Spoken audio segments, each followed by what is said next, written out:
Hello and welcome to the Cultured Bumpkin, you cultured bumpkins. This is chapter 6 of The Call of the Wild.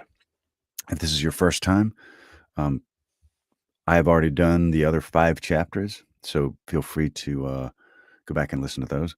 What I'm going to do when I'm done is put all the chapters together into an audiobook, which you can listen to for free right here on the Cultured Bumpkin. Or you can check out my Patreon, $3 a month, no ads, right?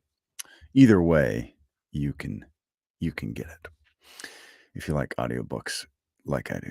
So anyway, without further ado, chapter 6 of The Call of the Wild. Okay, let's see. Here we go. Sorry. Chapter 6, For the Love of a Man. When John Thornton froze his feet in the previous December, his partners had made him comfortable and left him to get well, going on themselves up the river to get out a raft of saw logs for Dawson. He was still limping slightly at the time he rescued Buck, but with the continued warm weather, even the slight limp left him.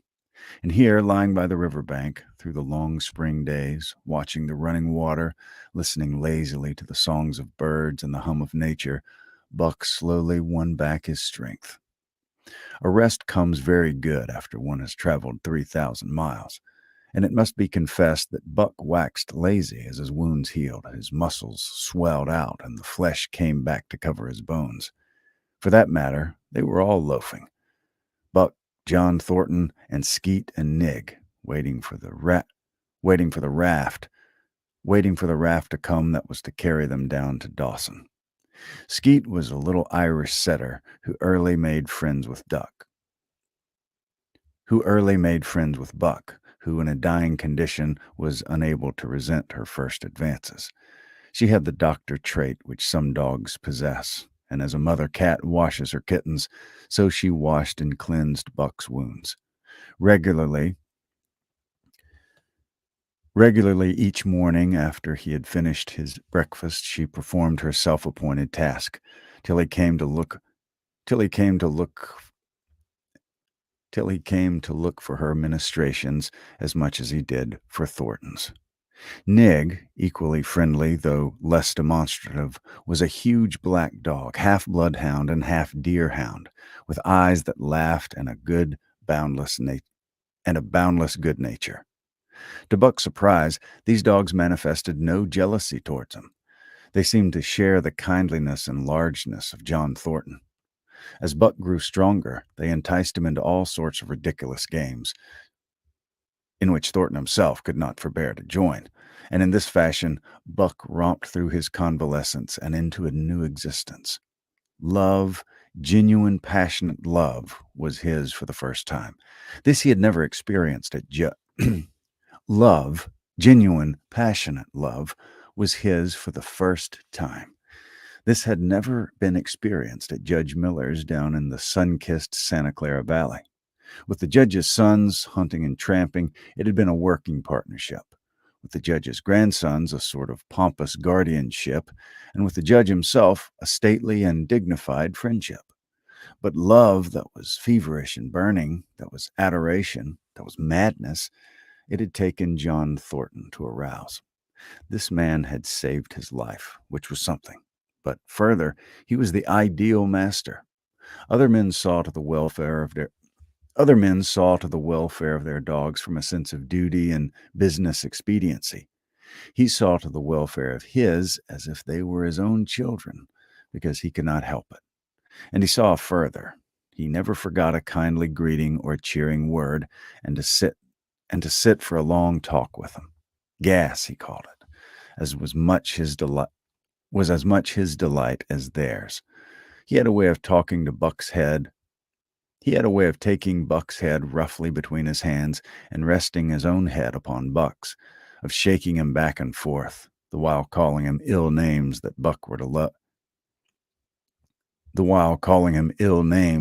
to Buck were love names.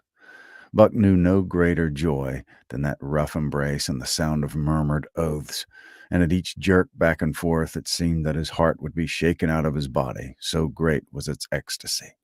And when released, he sprang to his feet, his mouth laughing, his eyes eloquent, his throat vibrant with unuttered sound, and in that fashion remained without movement. John Thornton would reverently exclaim, "God, you can all but speak." Buck had a trick of love expression that was akin to hurt.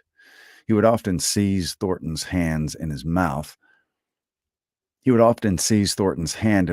and close so fiercely that the flesh bore the impress of his teeth for some time afterward. And as Buck understood the oaths to be love words, so the man understood this feigned bite for a caress. For the most part, however, Buck's love was expressed in adoration. When he went wild with happiness, when Thornton touched him or spoke to him, he did not seek these tokens. Unlike Skeet, who was wont to shove her nose under Thornton's hand and nudge till petted, or Nig, who would stalk up and rest his great head on Thornton's knee, Buck was content to adore at a distance. He would lie by the hour, eager, alert, at Thornton's feet, looking up in his face, dwelling upon it, studying it, following with keenest interest each fleeting expression, every moment or change of feature. Or, as chance might have it, he would lie farther away, to the side or rear, watching the outlines of the man and the occasional movements of his body. And often, such was the communion in which they lived, the strength of Buck's gaze would draw John Thornton's head around, and he would return the gaze without speech, his heart shining out of his eyes as Buck's heart shone out. For a long time after his rescue, Buck did not like Thornton to get out of his sight. From the moment he left the tent to when he entered again, Buck would follow at his heels. His transient masters, since he had come into the Northland, had bred in him a fear that no master could be permanent. He was afraid that Thornton would pass out of his life as Perrault and Francois and the Scotch half-breed had passed out. Even in the night, in his dreams, he was haunted by this fear. At such times, he would shake off sleep and creep through the chill to the flap of the tent, where he would stand and listen to the sound of his master's breathing. But in spite of this great love he bore John Thornton, which seemed to bespeak the soft, civilizing influence, the strain of the primitive which the Northland had aroused in him, remained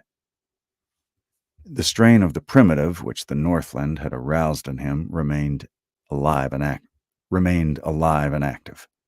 Faithfulness and devotion, things born of fire and roof, were his.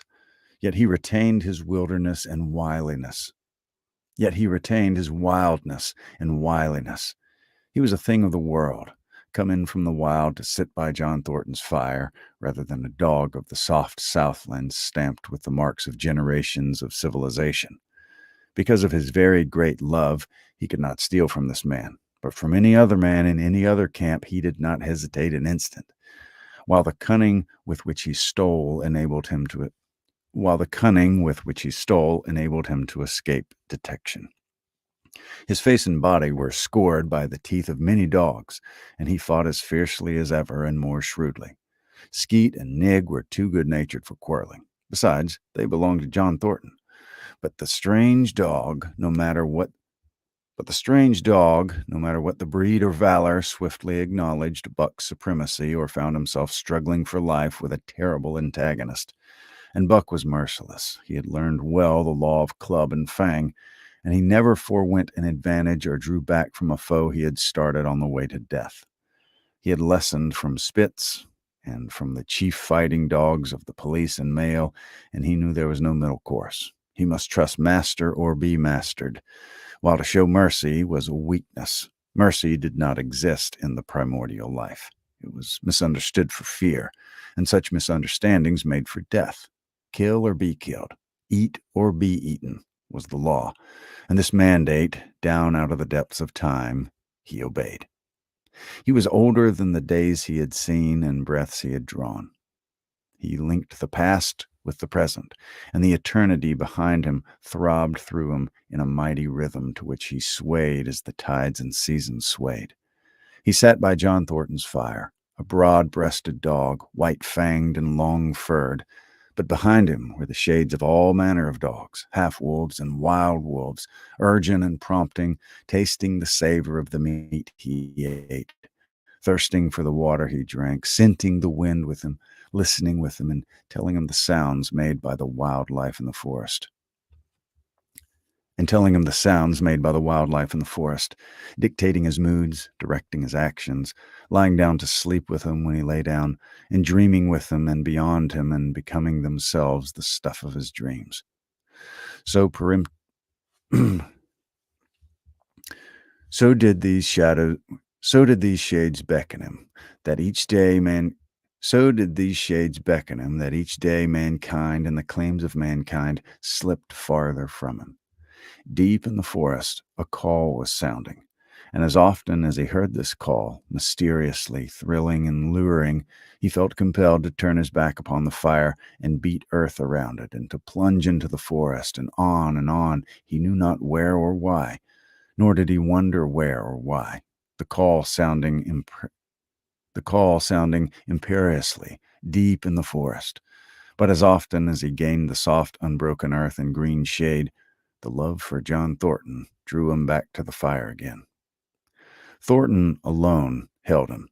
The rest of mankind was as nothing. Chance travelers might praise or pet him, but he was cold under it all, and from a too demonstrative man, he would get up and walk away. When Thornton's partners, Hans and Pete, arrived on the long-expected raft,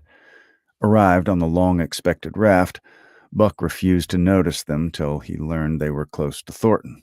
After that, he tolerated them in a passive sort of way, accepting favors from them as though he favored them by accepting.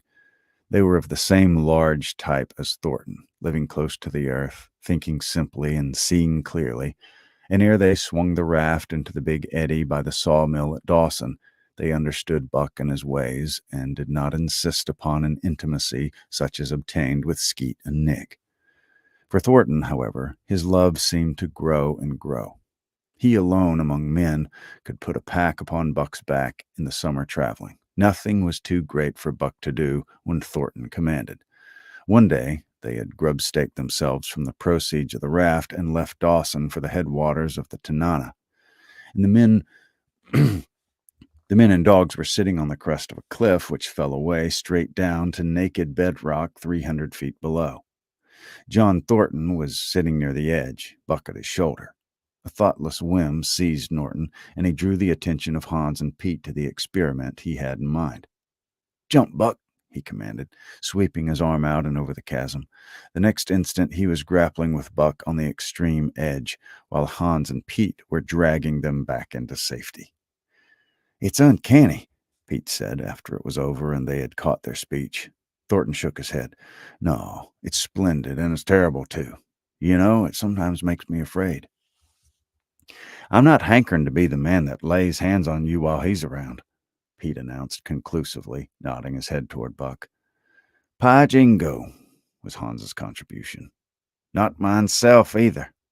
It was at Circle City, ere the year was out, that Pete's apprehensions were realized.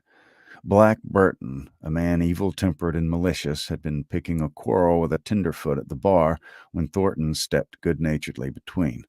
Buck, as was his custom, was lying in a corner, head on paws, watching his master's every action.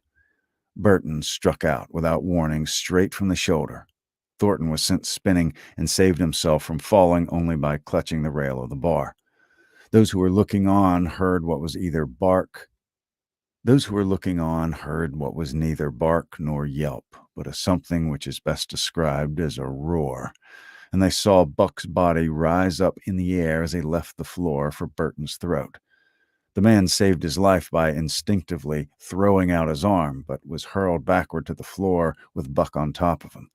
Buck loosed his teeth from the flesh of the arm and drove it again for the throat. This time the man succeeded only in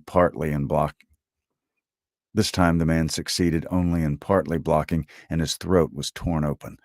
The crowd was upon Buck, and he was driven off. But while a surgeon checked the bleeding, he prowled up and down, growling furiously, attempting to rush in and being forced away by an array of hostile clubs. A miners' meeting, called upon the spot, decided that the dog had sufficient provocation, and Buck was discharged. But his reputation was made, and from that day his name spread through every camp in Alaska. Later on, in the fall of the year, he saved John Thornton's life in quite another fashion. The three partners were lining a long, narrow poling boat down a bad stretch of rapids on the 40-mile creek. Hans and Pete moved along the bank, snubbing with a thin manila rope from tree to tree, while Thornton remained in the boat, helping its descent by means of a pole and shouting directions to the shore. Buck, on the bank, worried and anxious, kept abreast of the boat, his eyes never off his master. At a particularly bad spot where a ledge of barely submerged rocks jutted into the river, Hans cast off the rope, and while Thornton pulled the boat out into the stream, ran down the bank with the end in his hand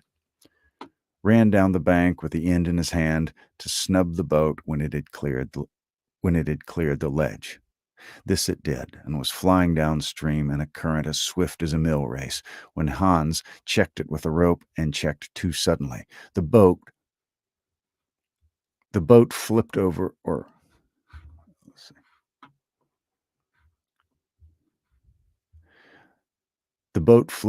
and snubbed into the bank bottom up, while Thornton, flung sheer out of it, was carried downstream toward the worst part of the rapids, a stretch of wild water in which no swimmer could live.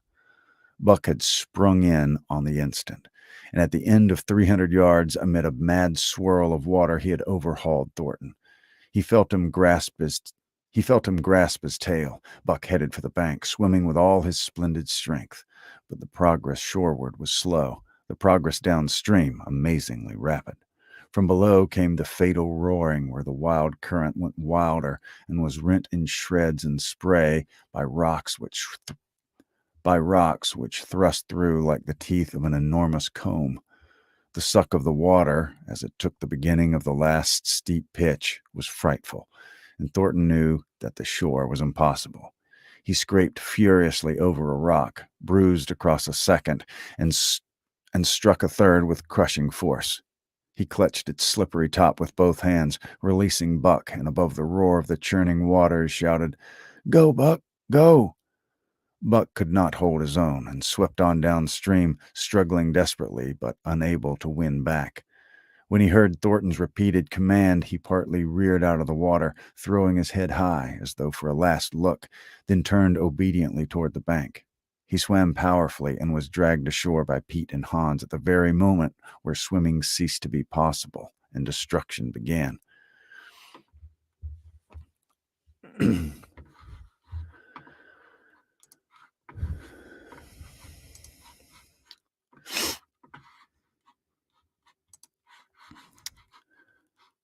Little sip of the old...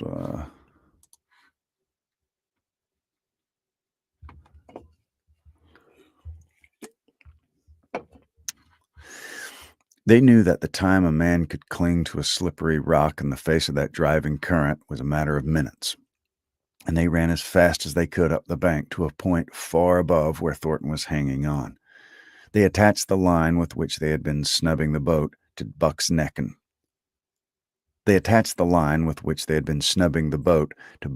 and shoulders, being careful that it should neither strangle him nor impede his swimming, and launched him into the stream.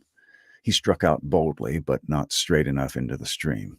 He discovered the mistake too late, when Thornton was abreast of him, and a bare half-dozen strokes away while he was being carried helplessly past. Hans promptly snubbed with the rope as though Buck were a boat. The rope thus tightening on him in the sweep of the current, he was jerked under the surface, and under the surface he remained till his body struck against the bank and he was hauled out. He was half drowned, and Hans and Pete threw themselves upon him, pounding the breath into him and the water out of him. He staggered to his feet and fell down. The faint sound of Thornton's voice came to them, and though they could not make out the words, they knew that he was in his extremity. His master's voice acted on Buck like an electric shock. He sprang to his feet and ran up the bank ahead of the men to the point of his previous departure. Again, the rope was attached and he was launched, and he struck out. And again he struck out, but this time straight into the stream. He had miscalculated once, but he would not be guilty of it a second time. Hans paid out the rope, permitting no slack, while Pete kept it clear of coils. Buck held on till it was on a Buck held on till he was on a line straight above Thornton. When he turned, and with the speed of an express train headed down upon him, Thornton saw him coming, and as Buck struck him like a battering ram with the force of the current behind him, he reached up and closed both arms around the shaggy neck. Hans snubbed the rope around the tree, and Buck and Thornton were jerked under the water. Strangling, suffocating, sometimes one uppermost, and sometimes the other, dragging over the jagged bottom, smashing against rocks and snags, they veered into the bank. Thornton came to, belly downward, and being violently propelled back and forth across the drift log by Hans and Pete.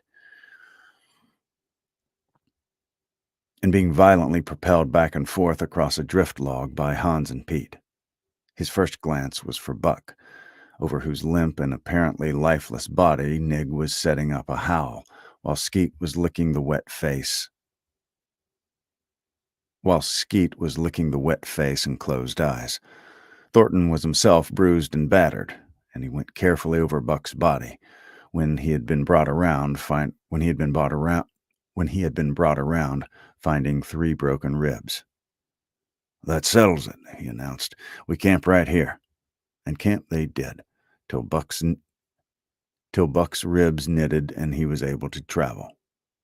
That winter at Dawson, Buck performed another exploit, not so heroic perhaps, but one that puts his name many notches higher on the totem pole of Alaskan fame. This exploit was particularly gratifying to the 3 men, for they stood in need of the outfit which it furnished and were enabled to make a long-desired trip into the Virgin East, where miners had not yet appeared. It was brought about by a conversation in the El Dorado saloon, in which men waxed boastful of their favorite dogs. Buck, because of his record, was the target for these men, and Thornton was driven stoutly to defend him. At the end of half an hour, one man stated that his dog could start a sled with 500 pounds and walk off with it. A second bragged 600 for his dog, and a third 700. "Pah, pah," said John Thornton. "Buck can start 1,000 pounds." "And break it out and walk off with it for 100 yards?" demanded Mathewson, a bonanza king, he of the 700 vaunt. "And break it out and walk off with it for 100 yards, John Thornton said coolly. "Well," Mathewson said slowly and deliberately so that all could hear, "I've got $1,000 says he can't, and there it is." So saying, he slammed a sack of gold dust the size of a bologna sausage down on the bar. Nobody spoke. Thornton's bluff, if bluff it was, had been called. He could feel a flush of warm blood creeping up his face. His tongue had tricked him. He did not know whether Buck could start 1,000 pounds. Half a ton? He did not know whether Buck could start 1,000 pounds. Half a ton. The enormousness of it appalled him. He had great faith in Buck's strength, and had often thought him capable of starting such a load, but never, as now, had he faced the possibility of it. The eyes of a dozen men fixed upon him, silent and waiting. Further, he had no $1,000, nor had Hans and Pete. I've got a sled standing outside now with 50-pound sacks of flour on it," Mathewson went on with brutal directness. "So don't let that hinder you." Thornton did not reply. He did not know what to say. He glanced from face to face in the absent way of a man who has lost the power of thought and is seeking somewhere to find the thing that will start it going again. The face of Jim O'Brien, a mastodon king and old-time comrade, caught his eyes. It was a cue to him, seeming to arouse him to do what he would never have dreamed of doing. "Can you lend me 1,000?" he asked almost in a whisper. "Sure," answered O'Brien, thumping down a plethoric sack by the side of Mathewson's. Though it's though it's little faith I'm having, John, that the beast can do the trick." The Eldorado emptied its occupants into the street to see the test. The tables were deserted, and the dealers and gamekeepers came forth to see the outcome of the wager and lay odds. Several hundred men, furred and mittened and banked around Several hundred men, furred and mittened, banked around the sled within easy distance. Mathewson's sled, loaded with 1,000 pounds of flour, had been standing for a couple of hours, and in the intense cold, it was 60 below zero, the runners had frozen fast to the hard-packed snow. Men offered odds of 2-1 that Buck could not budge the sled. A quibble arose concerning the phrase, "break out." O'Brien contended it was Thornton's privilege to knock the runners loose, leaving Buck to break it out from a dead standstill. Mathewson insisted that the phrase included breaking the runners from the frozen grip of the snow. A majority of the men who had witnessed the making of the bet decided in his favor, whereat the odds went up to 3-1 against Buck. There were no takers. Not a man believed him capable of that feat. Thornton had been hurried into the wager, heavy with doubt, and now that he looked at the sled himself, the concrete fact, with the regular team of 10 dogs curled in the snow before it, the more impossible the task appeared. Mathewson waxed jubilant. 3-1, he proclaimed. "I'll lay you another 1,000 at that figure, Thornton. What you say?" Thornton's doubt was strong in his face, but his fighting spirit was aroused. The fighting spirit that soars above odds, fails to recognize the impossible, and is deaf to all save the clamor for battle. He called Hans and Pete to him. Their sacks were slim, and with his own the three partners could rake together only $200. In the ebb of their fortunes, this sum was their total capital. Yet they laid it unhesitatingly against Mathewson's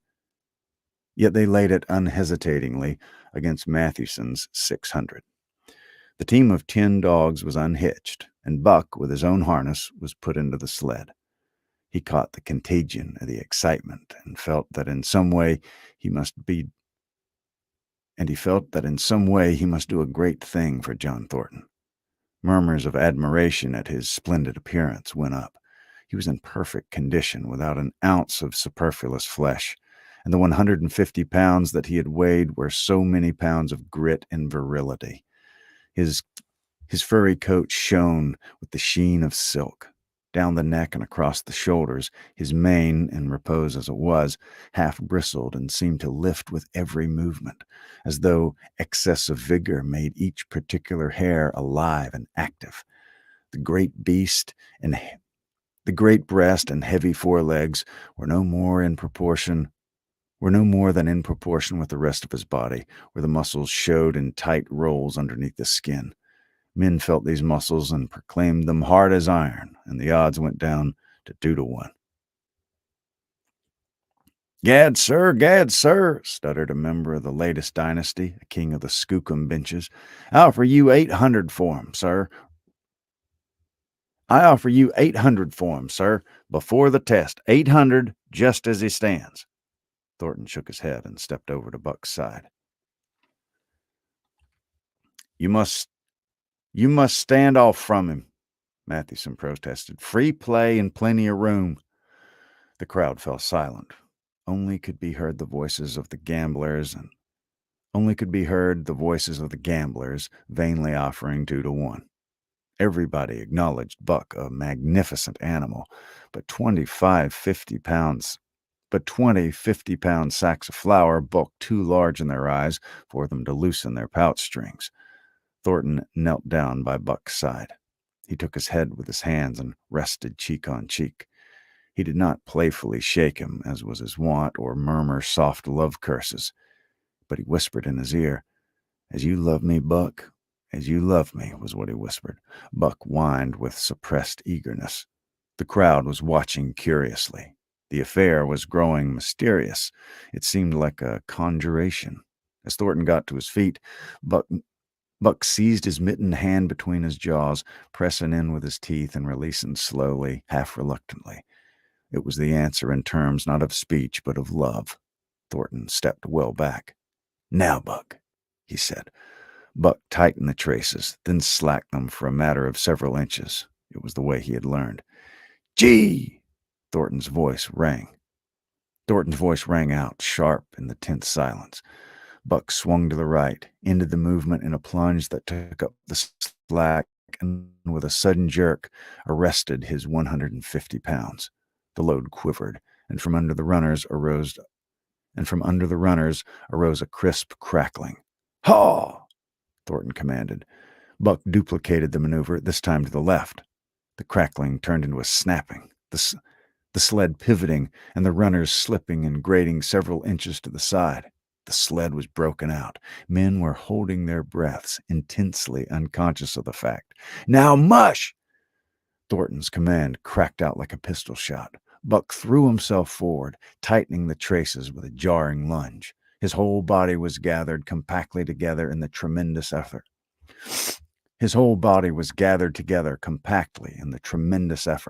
The muscles writhing and knotting like live things under the silky fur. His great chest was low to the ground, his head forward and down, while his feet were flying like mad, the claws scarring the hard-packed snow in parallel grooves. The sled swayed and trembled, half-started forward. One of his feet slipped, and one man groaned aloud. The sled lurched ahead in what appeared a rapid succession of jerks, though it never really came to a dead stop again. Half an inch, 2 inches, the jerks perceptibly diminished. As the sled gained momentum, he caught them till it was moving steadily along. Men gasped and began to breathe again, unaware that for a moment they had ceased to breathe. Thornton was running behind, encouraging Buck with short, cheery words. The distance had been measured off, and as he neared the pile of firewood which marked the end of the 100 yards, a cheer began to grow and grow, which burst into a roar as he passed the firewood and halted at command. Every man was tearing himself loose, even Mathewson. Hats and mittens were flying in the air. Men were shaking hands, it did not matter with whom, and bubbling over in a general incoherent babble. But Thornton fell on his knees beside Buck. Head was against head, and he was shaking him back and forth. Those who hurried up heard him cursing Buck, and he cursed him long and fervently and softly and lovingly. Gad, sir, sputtered the Gad, sir, sputtered the Skookum Bench King. "I'll give you 1,000 for him, sir, 1,000, sir, 1,200, sir." Thornton rose to his feet. His eyes were wet. The tears were streaming frankly down his cheeks. "Sir," he said to the Skookum Bench King, "No, sir. You can go to hell, sir. It's the best I can do for you, sir." Buck seized Thornton's hand in his teeth. Thornton shook him back and forth, as though animated by a common impulse. The onlookers drew back in a respectful distance, nor were they again indiscreet enough to interrupt. That was chapter 6, and we'll finish the other one, I guess, probably tomorrow.